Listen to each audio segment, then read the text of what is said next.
திரைப்படத்தின் அறிமுக விழா கிட்டத்தட்ட ஒரு மணி நேரமாக நடந்துகிட்ருக்கு. மேடையில் கிட்டத்தட்ட இசை வெளியீட்டு விழாவில் என்னெல்லாம் பேசணுமோ அதையெல்லாம் இப்பொழுதே இந்த புதியவர்கள் பேசிட்டாங்க. அவங்க தங்களுடைய வழியை சொல்லுவதாக இயக்குனர் இங்கே கண்கலங்கி பேச முடியாமல் திக்கித்து நின்னார். அவங்களுக்கு தெரியாது அவங்க எல்லாருக்குமே கண்டென்ட் தான் வேணும்னு.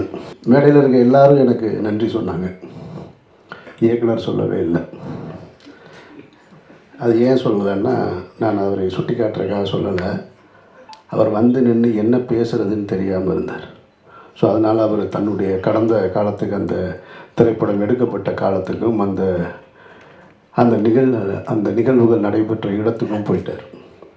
அப்புறம் முன்னாடி பேசின நிக்கில் முருகன் வந்து பேசியதை பார்க்கும் பொழுது அவர் குறிப்புகள் எல்லாம் எடுத்து பேசுகிறத பார்த்தா எனக்கு மறைந்த கலைஞர் அவர்கள் தான் ஞாபகத்துக்கு வர்றாங்க.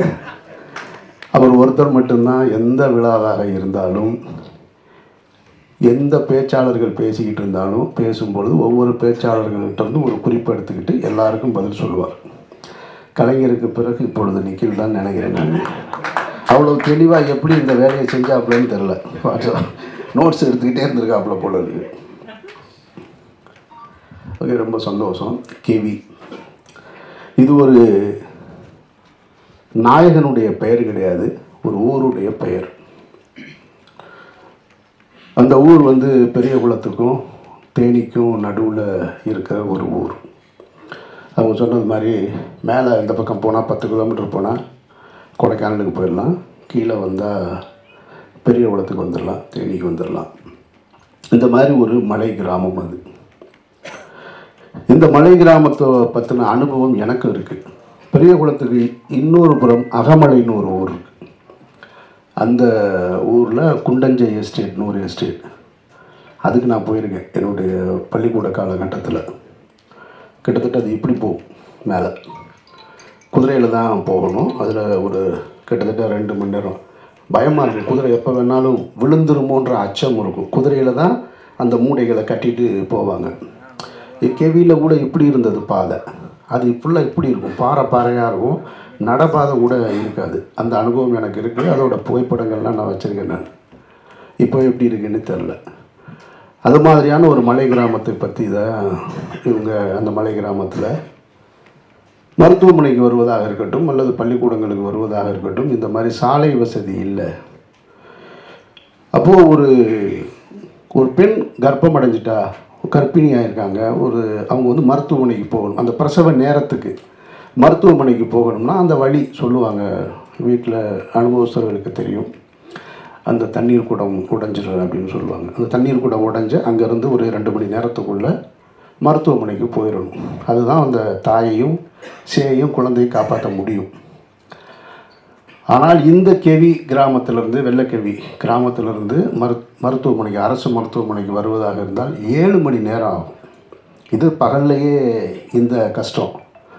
இரவு நேரத்தில் அப்படி ஒரு வழி வந்துருச்சுன்னா என்ன செய்கிறது அப்படின்னா, அது உயிரை பணைய வைக்கிற வேலை தான். அப்படி ஒரு இரவு நேரத்தில் நடந்திருக்கக்கூடிய ஒரு சம்பவத்தை தான் அவங்க படமாக்கியிருக்கிறதா சொல்கிறாங்க. இப்போது அந்த ஊர்லேயே இப்போ இவங்க எந்த ஊர் படமாக்குனாங்களோ அந்த ஊரில் கடந்த வாரம் ஒரு பெண் உடல்நிலை பாதிக்கப்பட்டு டோலியில் கொண்டு போகும்போது தாமதமாகி இறந்துட்டாங்க. இதுதான் இன்றைய நிலைமை. இதில் நம்ம கவனிக்க வேண்டியது என்னென்னா, இந்த மாதிரியான சாலை வசதிகள் இல்லாமல் நிறைய கிராமங்கள் இருக்குது, மலை கிராமங்கள் இருக்குது. இன்னும் ஆற்றை கடந்து கயிற்று பாலத்தை தொங்கிக்கிட்டு பள்ளிக்கூடத்துக்கு போகக்கூடிய மாணவிகள் இருக்காங்க. ஆற்றை கடந்து போகக்கூடிய ஒற்றை பள்ளிக்கூடம் இருக்குது. இதெல்லாம் இருந்துகிட்டே தான் இருக்குது. அப்போ சுதந்திரம் பெற்று இவ்வளவு காலம் ஆகியும் நாம் இன்னும் இது போன்ற விஷயங்களில் நம்ம மேன்மை அடையலை அப்படின்றது ஒரு வருத்தத்துக்குரிய செய்தி தான். அதை யாரும் மறுக்க முடியாது. அப்போ இங்கே நம்ம கவனிக்க வேண்டியது என்னவாக இருக்குன்னா, ஃபார்முலா ரேஸ் காற்பந்தயம் நடத்துகிற அளவுக்கு நம்ம நாடு முன்னேறி இருக்கு. அப்போது அந்தளவுக்கு முன்னேறி இருக்கிற நாம் இந்த மாதிரியான மருத்துவமனைகளுக்கு கொண்டு போவதற்கான சாலை வசதிகளை முன்னேற்ற வேண்டியது அவசியமானது. அதையும் கவனிக்கணும். வெறுமனே நம்ம அதுவும் தேவை தான். ஆனால் இந்த அடிப்படை தேவையும் ரொம்ப முக்கியன்றது தான் நம்ம பார்க்கணும்.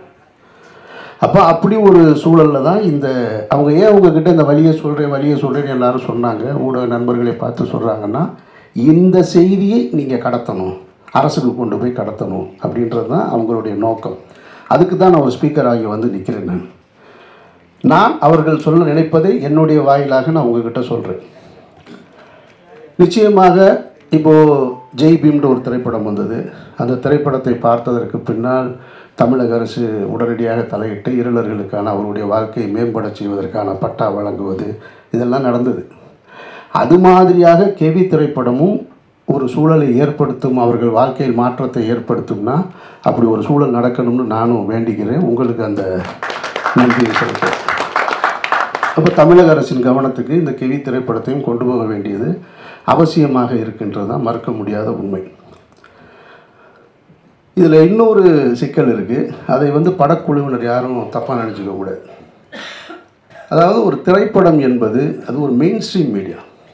திரையரங்குக்கு லைட் அமர்த்திட்டு எதுக்கு இவ்வளோ ஸ்பீக்கர்ஸ் வச்சுருக்காங்க அப்படின்னு சொன்னால் அவங்க ஒன்றை உணர்வதற்காகத்தான். முன்ன மாதிரி இல்லை.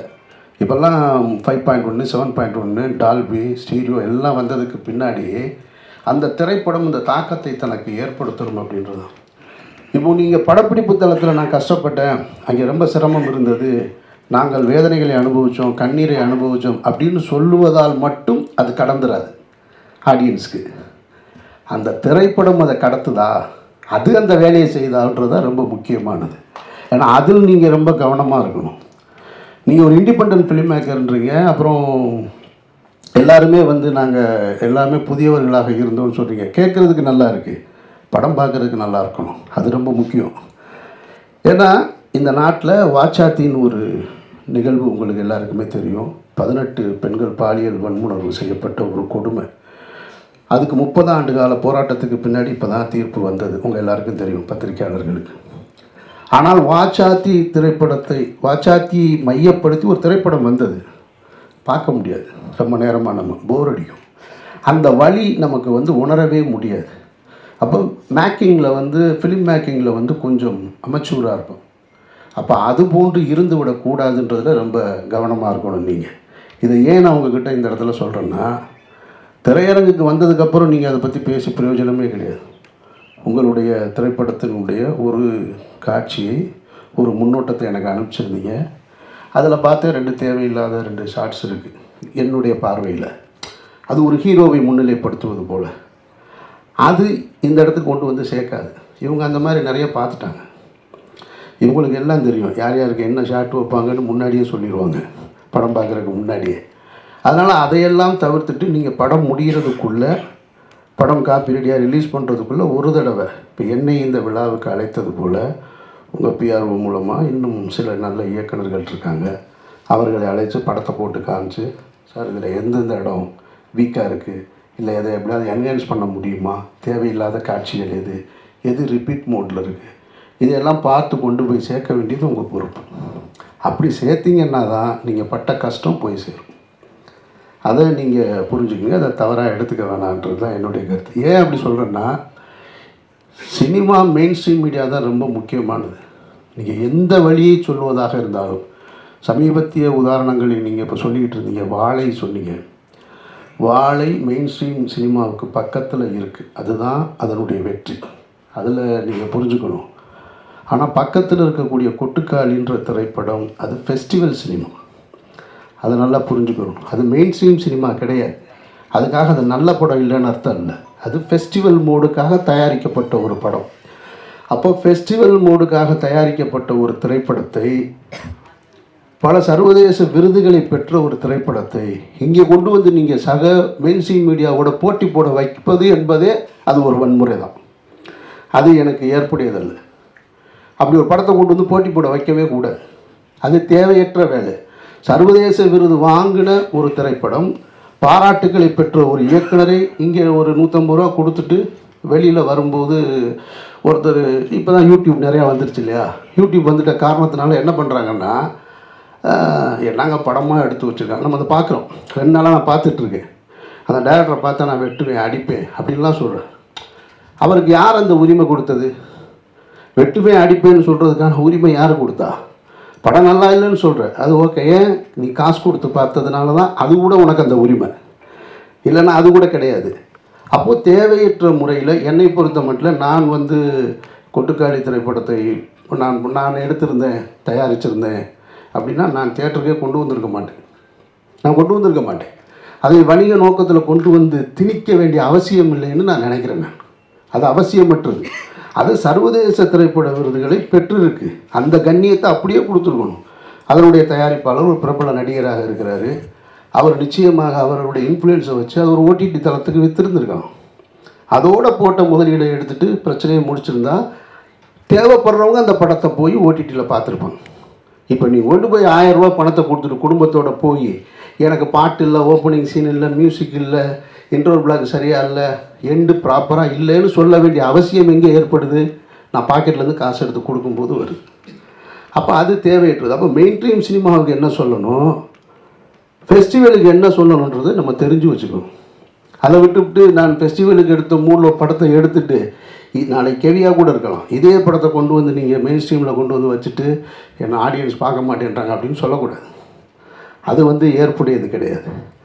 அந்த வகையில் ஏன்னா அதுதான் சமீபத்திய உதாரணமாக தான் நான் அதை வச்சு தான் இந்த கெவியை சொல்கிறேன். அந்த மாதிரி உங்களுடைய திரைப்படத்தையும் அதுபோல் மக்களுக்கு கொண்டு போய் சேர்க்கக்கூடிய திரைப்படமாக ஆக்கித்தர வேண்டிய பொறுப்பு உங்களுக்கு இருக்குது. அப்புறம் இங்கே நிறைய இருக்குது. இந்த மாதிரி சாலை வசதி இல்லாமல் இந்தியா ஏசியன் கேம்ஸ் நடத்துறது, அப்புறமா இன்னும் அடுத்து ஒலிம்பிக் கூட கேட்டிருக்காங்களாம். இவங்க ஒலிம்பிக்கு கேட்டிருக்கதா சொல்கிறாங்க. ஆனால் வெளிநாட்டு அதிபர்கள் வரும்பொழுது குடிசையை பூரா பச்சை போட்டு மறைப்பாங்க, நெட்டு போட்டு மறைச்சிக்கிட்டு இருப்பாங்க. ஆனால் இவங்க ஒலிம்பிக் ஆசியன் கேம்ஸ் நடத்துறதுக்கு கிராமங்களை உருவாக்கணும். அப்போ அதுக்கு ஒரு கிராமங்களே உருவாக்குறாங்க. ஒரு விளையாட்டுக்கு ஒரு கிராமங்களை உருவாக்குகிற ஒரு நாடு உண்மையான கிராமத்திற்கு சாலை வசதி ஏற்படுத்தி தர வேண்டும் என்பது மிக மிக அவசியமானது. அதை நம்ம கேட்க வேண்டிய பொறுப்பு நமக்கு இருக்குது. அதை இந்த திரைப்படத்தின் மூலமாக நீங்கள் கேட்டதாக நான் உணர்றேன். நான் அப்புறம் இந்த படத்தின் தயாரிப்பாளர் இங்கே ஒன்று சொல்லும்போது சொன்னார், என்னை எதுக்கு நடிகை கூப்பிட்டாங்கன்னு தெரிலன்னு. ஒரு இயக்குனர் ரொம்ப புத்திசாலித்தனமான வேலையை தான் செஞ்சுருக்காரு, நான் நம்புகிறேன். நான் எனக்கு தெரியும் இந்த மாதிரியான திரைப்படங்களை எடுக்கும்போது ஒரு ஆர்வத்தில் எடுத்துருவாங்க. அப்புறம் ரிலீஸ் டைமில் வரும்பொழுதே போப்பா ஒன்றும் பிஸ்னஸ் இல்லை, அது இல்லை. அப்புறம் நீங்கள் சொன்னீங்க வியாபாரத்துக்கு உண்டான முகங்கள்னு. அப்படிலாம் முகம்லாம் இல்லை. இங்கே எந்த முகம் நடித்தாலும் வியாபாரம் இல்லை. அது வேறு பிரச்சனை. அவர் தெளிவாக தேர்ந்தெடுத்திருக்காரு. சரி, குறைந்தபட்சம் ஒரு கதாபாத்திரமாக போட்டோம்னா தேட்டர் வரைக்கும் நம்ம கூட நிற்பார். அது ஒரு சாதுரியம்தான். அது தப்புன்னு சொல்ல முடியாது. அது ஒரு புத்தி சாதுரியம்தான். அதை சரியாக செய்யும் பொழுது அவரும் பயனடைகிறாரு, நீங்களும் பயனடைகிறீங்க. எல்லாமே சரியான நிகழ்வாகத்தான் நடந்திருக்கிறதா நம்ம பார்க்குறோம். மற்றபடி உங்களுடைய உழைப்பு, நீங்கள் கண்ணீர் சிந்த வேண்டிய அவசியம் இல்லைன்னு நான் நினைக்கிறேன். நான் ரொம்ப மெனக்கெட்டிருக்கீங்க. ஒரு டீம் கஷ்டப்பட்டு வேலை செஞ்சுருக்கீங்க. உங்களுடைய கஷ்டம் எல்லாமே மைக்கில் பேசுகிறதுனால எதுவும் சரியாயிடுது. நீங்கள் பட்ட கஷ்டம் இன்னொருத்தவங்களுடைய கஷ்டத்தை பொது சமூகத்துக்கு சொல்வதற்காக பட்ட கஷ்டம். ஸோ அந்த கஷ்டம் திரையரங்கில் சரியாக நான் பார்த்த ஃபஸ்ட்டு இப்போ 2 ஷாட்டு போட்டிங்க பாருங்கள். அந்த ஷாட்டு பேசுது. அந்த ஷாட்டு பேசுது அந்த ஊர் என்னென்னு அப்படின்றது. எனக்கு இப்போ பார்த்த உடனே என்ன தோணுது, சரி இந்த கதையை எடுத்துகிட்டு நம்மகிட்ட வராமல் போயிட்டாங்களே அவங்க, எடுத்துகிட்டு வந்தால் எடுத்து கொடுத்துருப்போமே அப்படின்னு தான் தோணுது.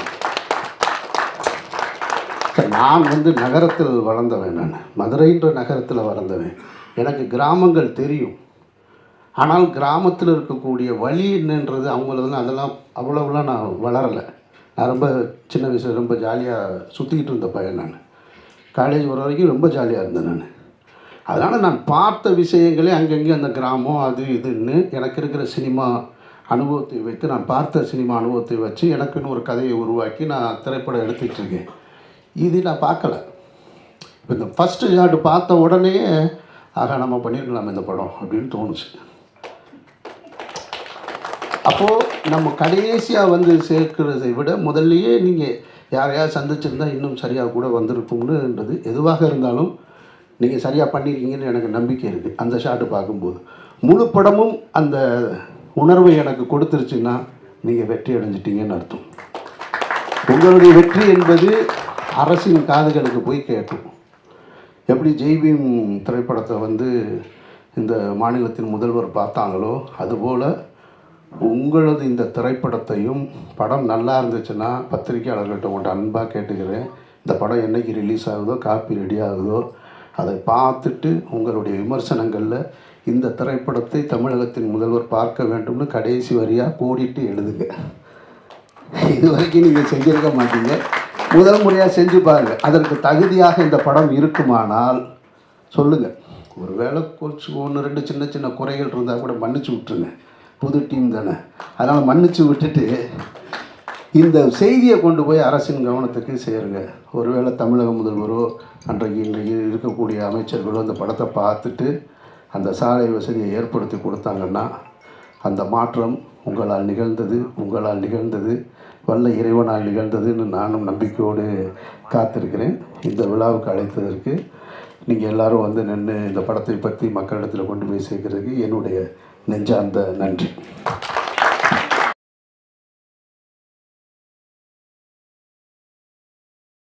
சிறப்பு விருந்தினர் அமீர் ஐயா அவர்கள், படத்தில் நடித்த நடிகர்கள், படத்தின் தயாரிப்பாளர்கள் மற்றும் ஊடக நண்பர்கள் அனைவருக்கும் வணக்கம். கெவினோட எனக்கு ஞாபகம் வருது பிரமிப்பு மட்டும்தான். பிரமிப்புனா இவர்களுடைய உழைப்பு, அதாவது இந்த டீம்னுடைய உழைப்பு தான் எனக்கு மிகப்பெரிய பிரமிப்பை உண்டாக்குச்சு.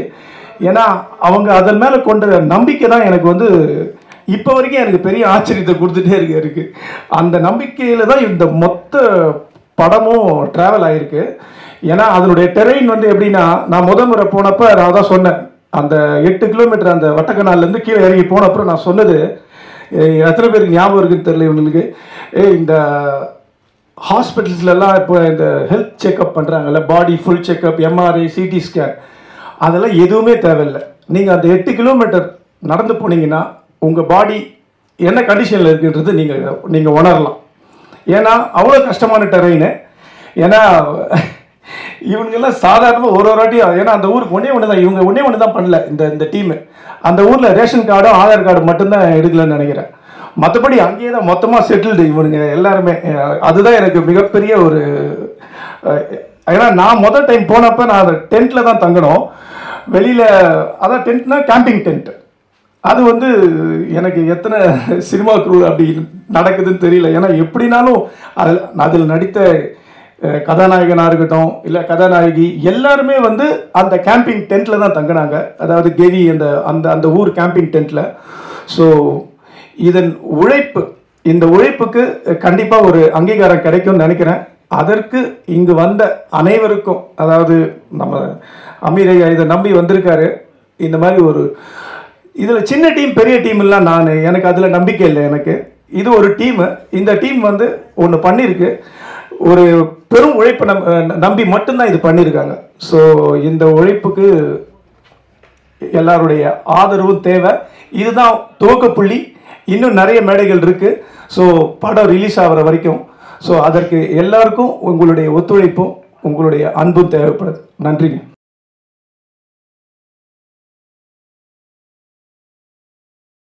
கொடுக்க மாட்டாருன்னு தெரிஞ்சிருச்சு. அவர் திரும்ப திரும்ப உங்களுக்கு எக்ஸ்பீரியன்ஸ் இல்லை, நீங்கள் என்ன பண்ணுவீங்க, உங்களால் பெரிய ப்ராஜெக்ட் ஹேண்டில் பண்ண முடியாது, உங்களுக்கு எக்ஸ்பீரியன்ஸ் இல்லைன்னு சொன்னார். நான் சொன்ன ஒரே ஒரு விஷயம் சார், எனக்கு திறமை இருக்கா இல்லையான்றது நீங்கள் வேலை கொடுக்காமலே பார்க்க முடியாது. எக்ஸ்பீரியன்ஸ் வேணுன்றீங்களே, நம்ம வீட்டில் பையனுக்கோ பொண்ணுக்கோ கல்யாணம் பண்ணும்போது மாப்பிள்ளைக்கோ பொண்ணுக்கோ எக்ஸ்பீரியன்ஸ் இருக்கான்னு யாரும் பார்க்கறது இல்லை. நல்ல திறமை இருக்கா, நல்ல குடும்பம் இருக்கான்னு தான் பார்க்குறோம். அது மாதிரி என்கிட்ட திறமை இருக்குது, நீங்கள் வாய்ப்பு கொடுங்கன்னு சொன்னேன், எனக்கு கொடுத்தாங்க. அதனால் கணேஷ் சார், இவர்கள் திறமையானவர்கள், திறமையை நம்பி நீங்கள் வந்து படம் ஆரம்பிச்சிருக்கீங்க, வாழ்த்துக்கள். இயக்குனர் பேசும்போது சொன்னார் 4-5 வருஷத்தோட ஹார்ட் ஒர்க் அப்படின்னு சொன்னார். உங்களோட வெற்றி தள்ளிதான் போயிருக்கிறதே தவிர தவறி போகவில்லை. சமீபத்தில் ஒரு நண்பர் ஒருத்தர் சொன்னார், இந்த மண்ணின் மகிமை என்னன்னா, நாம என்ன புதைச்சாலுமே அது மக்கி போயிடும், ஆனால் விதை மட்டும் புதைச்சாதான் விதை முளைக்கும்னாரு. அது மாதிரி இந்த கெவி மண்ணின் மக்களின் வலியை நீங்கள் விதைத்தீர்கள், நிச்சயமாக அது மலரும் என்பதை நிச்சயமாக நான் சொல்கிறேன். இந்த வழி நிச்சயமாக முளைக்கும். படம் வெளியீட்டிற்கு பிறகு பேசாத வாய்கள் பேசும், எழுதாத பேனாக்கள் எழுத வைக்கும். வாய்ப்பு கொடுத்த அனைவருக்கும் நன்றி, வணக்கம்.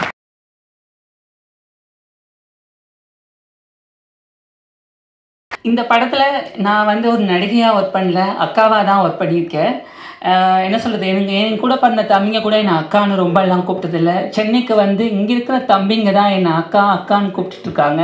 அந்த விதத்தில் இந்த டீமில் இருக்கிறவங்க எல்லாருமே என் பேர் ஜீவா, ஆனால் என் பேர் ஜீவாக்கானே மாற்றிட்டாங்க. என்னை வந்து அக்கான்னு கூப்பிட்டு ஒரு மாதம் தம்பிங்களோட ட்ராவல் பண்ணியிருப்போம். எல்லாம் சேர்ந்து ரொம்ப சந்தோஷமாக இருந்தது. என் தம்பி தமிழ், ஜகன், ஆதவன், கிருபா, சாமி, சந்தோஷ், இந்த படத்தோட சூப்பர் ஹீரோஸ் இவங்க எல்லாம். Direction team and camera team, art director அறிவு அங்கே உட்காந்துருக்காரு. அவங்க இந்த படத்தில் ஒர்க் பண்ணாங்க. ஒவ்வொருத்தருமே சூப்பர் ஹீரோஸ். இந்த படத்தில் அவங்க கூட சாப்பிடாம இருந்துட்டு நடித்தவங்களுக்கு சாப்பாடு நிறைய டைம் வந்து சாப்பாடு அவங்களே செஞ்சு தான் கொடுக்க முடியும், மேலேருந்துலாம் கொண்டு வர முடியாது. தண்ணியும் அங்கே கிடையாது. தண்ணி வந்து பனி உருகி ஒரு டம்மில் போய் விழுந்து அதை ஃபில்ட்ரு பண்ணி பிடிச்சி கொண்டு வருவாங்க. சில சமயம் மேலேருந்து கேனில் தூக்கிட்டு வருவாங்க. சிவான்னு ஒரு அண்ணா எங்களுக்கு அங்கே உறுதுணையாக ஹெல்ப் பண்ணிகிட்டு இருந்தாங்க. அந்த அண்ணாவுக்கும் இந்த நேரத்தில் நாங்கள் நன்றியை சொல்லிக்கிறோம். இந்த படத்தில் ஒரு பாடல் கவி பேரரசு வைரமுத்து அவர்களும் தேனிசை தென்றல் தேவா சார் அவங்க பாடியிருக்காங்க. ஸோ தம்பி பாலாவோட மியூசிக்கில் சீக்கிரம் அந்த சாங் வந்து ரிலீஸ் பண்ணுவாங்க. இப்போ ரீசெண்டாக நெட்டில் வந்து அந்த சாங்கோட இதுதான் வைரல் ஆகிட்டுருக்கு, பார்த்துருப்பீங்க.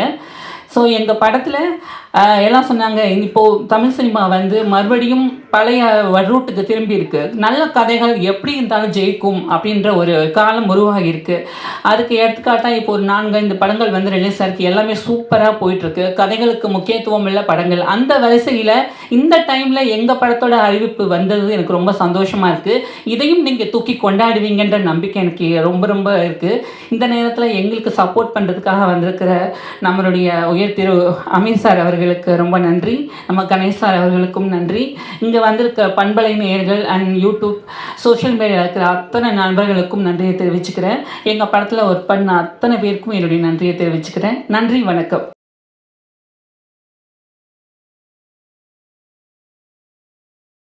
ஸோ இது வந்து ஒரு மலை சார்ந்த இடமுங்கிற மாதிரி ஒரு பாடல் தான் சரிண்ணா. ஸோ அதுக்கு வந்து எங்களுக்கு வைரமுத்து சாருக்கு தான் ஃபஸ்ட்டு நாங்கள் தேங்க்ஸ் சொல்லலாம். ஏன்னா எங்களுக்கு எப்படி போய் அவரை பேசுறது ரீச் பண்ணுறதுன்னு தெரியாத போது ஜான் சார் தான் போய் பேசி அவர் அந்த கதையை கேட்டு ட்ரெயிலர் பார்த்த உடனே நாங்கள் ஒரு கட் பண்ணதை பார்த்த உடனே அவர் வந்து கண்டிப்பாக நான் பண்ணுறேன்னு சொல்லி, ஏன்னா இப்போ இவ்வளோ சப்போர்ட் பண்ணி தேவா சாராக இருக்கட்டும், வைரமுத்து சாராக இருக்கட்டும், அவங்க சின்ன சின்ன படத்துக்கு சப்போர்ட் பண்ணுறதுனால மட்டும்தான் எங்களோட ஸ்டில் வந்து நாங்கள் இந்த படத்தை முன்னோக்கி கொண்டு போக முடியுது.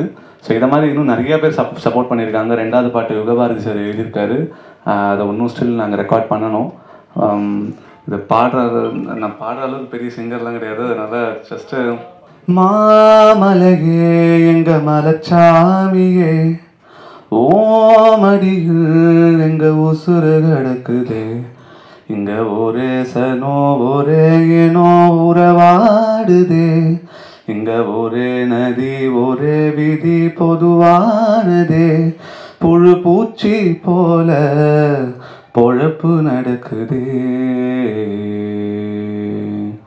இத்து போன சாதிசனோ என்னை காச்சும் வாழுமா, மூங்கில் மரத்துல உள்ள முள்ளு பழுக்குமா, பல பள்ளம் மேடு கல்லு முள்ளு பட்ட பாடு தீருமா, ஈசன் சொன்னாலும் அந்த ரேஷன் கிடைக்குமா. ஸோ அந்த ஈசன் சொன்னாலும் ரேஷன் கிடைக்குமாங்கிறது தான் வந்து உண்மை. அதுதான் தமிழ் சொன்னார். ஸோ ஈசன் யார் சொன்னாலும் என்ன என்ன என்ன பண்ணாலும் அவங்க வந்து அந்த 7 கிலோமீட்டருங்கிற ஸ்லோப்பை கடந்து போய் தான் வந்து ஒரு ரேஷன் கூட வாங்க வேண்டிய நிலைமையில் இருக்குது. ஸோ இதை வந்து ஒரு வரியாக எடுத்து ப்ராப்பராக எழுதி கொடுத்த வைரமுத்து சாருக்கு இப்போது நாங்கள் நன்றி சொல்ல கடமைப்பட்டிருக்கோம். அண்ட் தேவா சாருக்கும் ரொம்ப தேங்க்ஸ். கூடிய சீக்கிரம் இந்த பாடல் வந்து வெளிவரும். Thank you so much.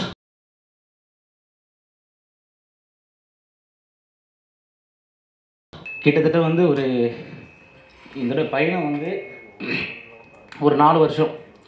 இந்த 4 வருஷத்தில் வந்து 4 பேரோட ஆரம்பித்த இந்த பயணம் இன்றைக்கி 40 பேரோட. யாருமே எந்த ப்ராஜெக்ட்டுமே இது வரைக்கும் ஒர்க் பண்ண போகல. வி ஆர் இண்டிபெண்ட் டேரக்டர்ஸ், அவ்வளோதான். Independent directors and independent team. யாருமே யார்ட்டையும் ஒர்க் பண்ண முடியல. சரி, நாங்கள் சேர்ந்து ஒரு படம் பண்ணலாம் அப்படின்னு சொல்லிட்டு ஆரம்பித்து இன்றைக்கி வந்து இந்த படம் வந்து நல்லபடியாக முடிஞ்சிருக்கு. இதோடைய பயணத்தை வந்து சிம்பிளாக வந்து சொல்லிட முடியாது. காரணம் என்னென்னா, கெவி வந்து எங்களுக்கு கிடைச்ச ஒரு வரம். அந்த படம் அதோடைய தன்மையிலிருந்து அந்த மக்கள் ஃபேஸ் பண்ணுற ஒவ்வொரு பிரச்சனையும் உண்மைத்தன்மையாகவும் அழுத்தமாகவும் மக்களுக்கான படமாக இதை முடிஞ்ச அளவுக்கு உருவாக்கியிருக்கும். ஒவ்வொரு டைமும் அந்த மக்கள் வந்து ஃபேஸ் பண்ணுற பிரச்சனையை வந்து ஒரு 110 டேஸ் அங்கே தங்கி நாங்கள் ஷூட் பண்ணியிருக்கோம். இந்த 110 டேஸும் அந்த மக்கள் சுமக்கிற சுமையை அந்த குதிரை சுமந்துட்டு போகுது. அந்த குதிரை சுமக்கிற சுமையும் அந்த மக்கள் சுமக்கிற சுமையும் சொல்லி மாளாது. சின்ன அரிசி பருப்பு வாங்கினா கூட அந்த மக்கள் வந்து இந்த பாதியில் நடந்து போய் டவுனுக்கு போய் தான் அந்த அரிசி பருப்பு வாங்கிட்டு வரணும். சொல்லப்போனால் அந்த மலை கிராமத்தில் ரோடு வசதி இல்லாமல் 5 ஊர் இருக்குது. 5 ஊருக்குமே டிஸ்டன்ஸ் வந்து 10 கிலோமீட்டர். ஒரே ஒரு ஒத்தடி பாதை மட்டும்தான். அங்கே வந்து டாய்லெட் கிடையாது, மெடிக்கல் ஃபெசிலிட்டி கிடையாது. ஈவன் இவங்க ரேஷன் வாங்கினா கூட ஒரு திருவிழா மாதிரி ரேஷன் வாங்கினா அந்த பாதையில் ஒட்டுமொத்த ஊரும் ஒரு 40 பேர் 50 பேர் அந்த சாக்கு பையை தூக்கிட்டு ஒரு அடிமைகள் போவாங்க பார்த்தீங்களா. ஒரு அடிமைகள், ஒரு ஸ்லேவ் எப்படி வந்து இருப்பாங்களோ அந்த மாதிரி ஃபீல்டில் வந்து அவங்கள பார்க்கும்போது எனக்கு அவ்வளோ கஷ்டமாக இருக்கும். அந்த 40 பேரும் அந்த ரேஷனை வாங்குறதுக்கு நடந்து போய் கொடைக்கானல் டவுனில் வாங்கிட்டு வந்துட்டு இருக்காங்க. ரேஷன் கார்டு கூட அங்கே கிடையாது. இந்த மாதிரி சினாரியோவில் வந்து அந்த மக்கள் நாங்கள் இருக்கும்போது வந்து மிட் நைட்டு ஷூட்டிங் போயிட்டுருக்கு. ஒரு அம்மாவுக்கு வந்து உடம்பு முடியல. ஒட்டுமொத்த ஊரும் பெரிய போராட்டம். ஈவினிங் வந்து ஒரு 6 மணி. ஆக்சுவலி என்னென்னா, அங்கே வந்து நீங்கள் ஃபாரஸ்ட்டில் போனீங்கன்னா நம்ம இங்கே இருக்கிற ஸ்ட்ரீட் லைட்ஸ் அதெல்லாம் எதுவுமே இருக்காது. ஒரு ஒத்தடி பாதை, அனிமல்ஸ் அந்த மாதிரி தான் போயிட்டுருக்கோம். அந்த ஒத்தடி பாதையில் மிட் நைட்டில் ஏற்றும் ஸ்லோப்பில் வந்து நம்மளால் மூச்சு பிடிச்ச மாதிரி ஒரு 5 நிமிஷம் கூட நடக்க முடியாது. ஆனால் வேறு வழியே இல்லை. மழை வந்தாலும் சரி, புயல் அடித்தாலும் சரி, அந்த மக்கள் அந்த பாதையை யூஸ் பண்ணி ஆகணுன்ற கட்டாயம் வந்து வேறு வழியே இல்லாமல் சாவுன்றது வந்து நம்ம பிறக்கிறோம் இறக்குறோம் எல்லாமே வந்து இயற்கையாக நடந்தால் சந்தோஷம். ஆனால் அதை மீறி அவங்க மேலே நடக்கிறது வந்து பயங்கரமான வன்முறை. இந்த வன்முறையை வந்து நான் யாரை தப்பு சொல்லுதுன்னு சொல்லலை. பட் இந்த நிலைமை மாறுன்ற ஒரே ஒரு மோட்டிவ் தான் இந்த படம். எப்படியாவது யாராவது இந்த நிலைமையை மாற்றிட மாட்டாங்களா? நான் இவங்க அவங்கன்னு சொல்ல விரும்பல. எப்படியாவது இந்த நிலைமை மாறணும். யாராவது பார்வைக்கு இந்த ஊர் போகணும். இந்த மக்கள் வந்து டெய்லியும் நடந்து போய் கொடைக்கானல் டவுன் இருக்கிற எல்லாரையும் பார்த்துட்டு தான் வந்துட்டுருக்காங்க. பஸ்ஸு போகுது, காரு போகுது, ஆட்டோ போகுது, 2 வீலர் போகுது, எல்லாமே போகுது. அவங்க கொடைக்கானலில் போயிட்டு அரிசி பருப்பு வாங்கிட்டு எல்லாத்தையும் பார்த்துட்டு திருப்பி அவங்க ஊருக்கு நடந்து தான் வந்தாகும். அப்போ அவங்க மன வலிமை இத்தனை ஆண்டு காலமாக ஓல்டு கொடை கிட்டத்தட்ட 800 வருஷமாக அந்த ஊர் இருக்குது. கொடைக்கானலுக்கு ரோடு வந்துச்சு, அந்த ஊருக்கு ரோடு வரல. ஆனால் கொடைக்கானல் ஹிஸ்ட்ரி எடுத்து பார்த்தீங்கன்னா அந்த ஊர் தான் கொடைக்கானலுடைய ஆர்ஜினே. அதுதான் அந்த ஊர் தான் கொடைக்கானலுடைய ஆர்ஜின். ஆனால் கொடைக்கானல் டூரிசம்ன்றதுனால கொடைக்கானலுக்கு ரோடு வந்துடுச்சு, அந்த இடத்துக்கு வந்து ரோடு வரல. அவங்க அந்த மக்கள்கிட்ட நாங்கள் டிஸ்கஸ் பண்ணும்போது அவங்களுடைய ஒரு கேள்வி என்னவா இருக்குது அப்படின்னா, இன்றைக்கும் வந்து அவங்க வந்து வயசானவங்க எல்லாமே வந்து அழுகுறாங்க. எப்படியாவது வந்து எங்கள் நிலமை மாறிடாதா, என்னுடைய பேரை, என் பேத்தி, இப்போ நீங்கள் டோலி பார்த்துருப்பீங்க. அதில் சொல்கிற ஒரே ஒரு விஷயந்தான், அவங்க தாத்தா சுமந்து, அவங்க அப்பா சுமந்து, இன்னைக்கு இவங்க சுமந்து, நாளைக்கு வேற யாரோ சுமந்து தோள்பட்டெல்லாம் உங்களுக்கு காப்பு. நீங்கள் அவங்க எல்லாருடைய தோள்பட்டையும் பார்த்தீங்கன்னா அந்த மூங்கில் கம்பு இருக்குது பார்த்தீங்களா, நீங்கள் டோலி பார்த்துருப்பீங்க. அந்த மூங்கில் கம்பு வந்து இந்த இடத்துல பார்த்தீங்கன்னா வயசானவங்க எல்லாருமே காப்பு காய்ச்சி போயிருக்கும். அவ்வளோ கொடுமையாக தான் இன்றைக்கி வந்து அவங்க இருக்காங்க. அந்த அந்த அந்த அந்த தோள்பட்டையை பார்க்கும்போது அழுவாங்க. ஆக்சுவலி என்னைக்கு இது மாறும், திடீர்னு வந்து ஒரு தோட்டத்தில் இருப்பாங்க, இல்லை இது மாதிரி ஆச்சுரா சீக்கிரம் வாங்கினான்னா ஊரில் இருக்கிற எல்லாமே தனி தோட்டம், அங்கே ஃபோன் டவர் கூட கிடைக்காது. நீங்கள் ரீச் பண்ணால் கூட இப்போ சொந்தக்காரர் ஒருத்தர் தோட்டம் எப்போ இருக்குன்னா இதுதான் ஊர், தோட்டத்துக்கே அவங்க மலைக்குள்ளே இருந்து 2 கிலோமீட்டர் 3 கிலோமீட்டர் தள்ளி போகணும் அவங்க. இன்கேஸ் அப்போ தோட்டத்தில் இருக்கிறவங்க ஏதாவது ஆச்சு அப்படின்னா அந்த இன்ஃபர்மேஷன் ஊரில் இருக்கிற ஒவ்வொரு தோட்டத்திலும் போயிட்டு நடந்து போயோ ஓடி போயோ சொல்லி எல்லாரும் வந்து அசம்பிள் ஆகி, மூங்கில் வந்து ஊரில் கிடையாது, மூங்கில் வெட்டத்துக்கு 3 கிலோமீட்டர் போகணும். அந்த அவங்கள சுமந்துட்டு அந்த மூங்கில வெட்டத்துக்கு காட்டுக்குள்ளே வந்து 3 கிலோமீட்டர் போயிட்டு அந்த மூங்கில வெட்டிட்டு வர ரெடிமேடாலாம் வச்சுக்க முடியாதுங்க. மூங்கில் காஞ்சி போயிடும், நிறைய விஷயங்கள் இருக்குது. எப்பயுமே மூங்கிலுடைய ப்ராசஸ் என்ன அப்படின்னா, ஒரு மூங்கிலை கட்டுறாங்க அப்படின்னா பச்சை மூங்கில் 9 கன்று வச்சு வெட்டுவாங்க. ஏன் அந்த 9 கன்று அப்படின்னா, நம்மளுடைய 5 feet 6 feet நம்முடைய ஹியூமனுடைய பாடி 5 feet 6 feet அந்த மாதிரி இருந்துச்சு அப்படின்னா அந்த லென்த்துக்கு அவங்கள கட்டிட்டு லாஸ்ட் 2 கண்ணும் கடைசி 2 கண்ணும் வந்து ஆளுங்க சுமந்துப்பாங்க. ஒட்டுமொத்த ஊர் அவங்கள தூக்கிட்டு போகும், ஊர் கூடி தேர் இழுப்பாங்க சொல்லுவாங்க பார்த்தீங்களா. ஆனால் இந்த குடும்பம் வந்து இந்த மாதிரி ஒரு சினாரியில் வந்து வரக்கூடாது. அவ்வளோ கஷ்டமாக இவ்வளோத்துக்கு மனசு நொந்து போயிட்டு எல்லாம் ஊரை விட்டு போகிறதுக்கு வந்து நிறைய பேர் அவங்க சொல்லியிருக்காங்க, நீங்கள் வந்து இங்கே ஏன் இருக்கீங்க, கிளம்பி மேலே வர வேண்டியது தானே. அந்த ஒரே ஒரு கேள்வி என்ன தான் எனக்கு ஒரே ஒரு இது என்னன்னா, எதுக்கு அவங்க வரணும்? இப்போது அவங்க ஊருக்கு வந்து ஒரு கேஸ் சிலிண்டர் போகுது, என் கேள்வி அதுதான். அவங்க ஊருக்கு வந்து ஒரு கேஸ் சிலிண்டர் போகுது, ஒரு கேஸ் பில்லை வச்சு என்னால் வந்து ஒரு அட்ரஸ் ப்ரூஃப் வாங்க முடியும், என்னால் வந்து பேங்க்கில் வந்து ஈஸியாக என்னால் பேங்க் அக்கௌண்ட் ஓப்பன் பண்ண முடியும். அவங்களுக்கு தேவையான எல்லாமே வந்து அவங்கள தேடி போகுதுன்னு சொல்ல வரல, ஒரு கேஸ் போகுது அவங்க ஊருக்கு. அந்த இன்னொரு விஷயம் என்னென்னா, அந்த கேஸ் ஒரு வீட்டுக்கு எடுக்கணும்னா அந்த இப்போ இண்டியன் கேஸோ இருக்கிற மற்ற கேஸ் கம்பெனி எதுவாக இருந்தாலுமே ஃபஸ்ட்டு போய் வெரிஃபை பண்ணுவாங்க. எப்பயுமே நீங்கள் கேஸ் எடுத்திங்கன்னா உங்கள் வீட்டில் வெரிஃபை பண்ணுவாங்க. அந்த மாதிரி ஒரு 2 பேர் கேஸ்லேருந்து அந்த பாதியில் நடந்து போய் வெரிஃபை வேர்த்து விறுவிறுத்து உப்பு பூத்து அந்த ஆள் வரும்போது கேட்குறான். ஒரு நாள் நாங்கள் வந்து ஷூட்டிங் முடிச்சு ஏறி வரோம், இந்தியன் கேஸ்லேருந்து ஒரு 2 பேர் நடந்து வந்துட்டு இருக்காங்க, எங்கெங்கே போயிட்டு வரோன்னு கேட்டால், நாங்கள் அப்போ தான் ஷூட்டிங் முடிச்சுட்டு நாங்கள் மேலே போய் ரிட்டன் கீழே இறங்கிட்டு இருக்கோம், இவன் வெள்ளைக்கு போயிட்டு வந்துட்டுருக்கோம் அப்படின்னு சொல்லும் போது உப்பு பூத்து எப்படிங்க இவங்களாம் இங்கே இருக்காங்க. மனநலம் ஒரு பேசிக்காக இருக்கிற மக்களுடைய மனநலம் என்னவாக இருக்குன்னா, ஒரு நாள் நடந்ததுக்கான அவங்களுடைய மன வலிமை, ஒரு நாள் நடந்ததுக்கு அவங்க சொல்கிற ஒரு ஸ்டேட்மெண்ட், எப்படிங்க இந்த மக்கள் வந்து இங்கே இருக்காங்கன்னு கேட்குற அப்போது ஒவ்வொரு நாள் இதுதான் அவங்க வாழ்க்கைன்னு இருக்குல்ல. இது வந்து எப்போ மாறும், எப்படி மாறுன்ற கேள்வியோட தான் இன்றைக்கி இருக்காங்க. இந்த படம் வந்து எனக்கு அதோடைய பாதையை, இந்த படம் வந்து எல்லா வழியும் மறைச்சி அவங்களுக்கு ஒரு பாதையை உருவாக்கி கொடுத்துச்சு அப்படின்னா அது மட்டுமே எங்கள் மொத்த டீமுக்கும் போதும். தேங்க்யூ.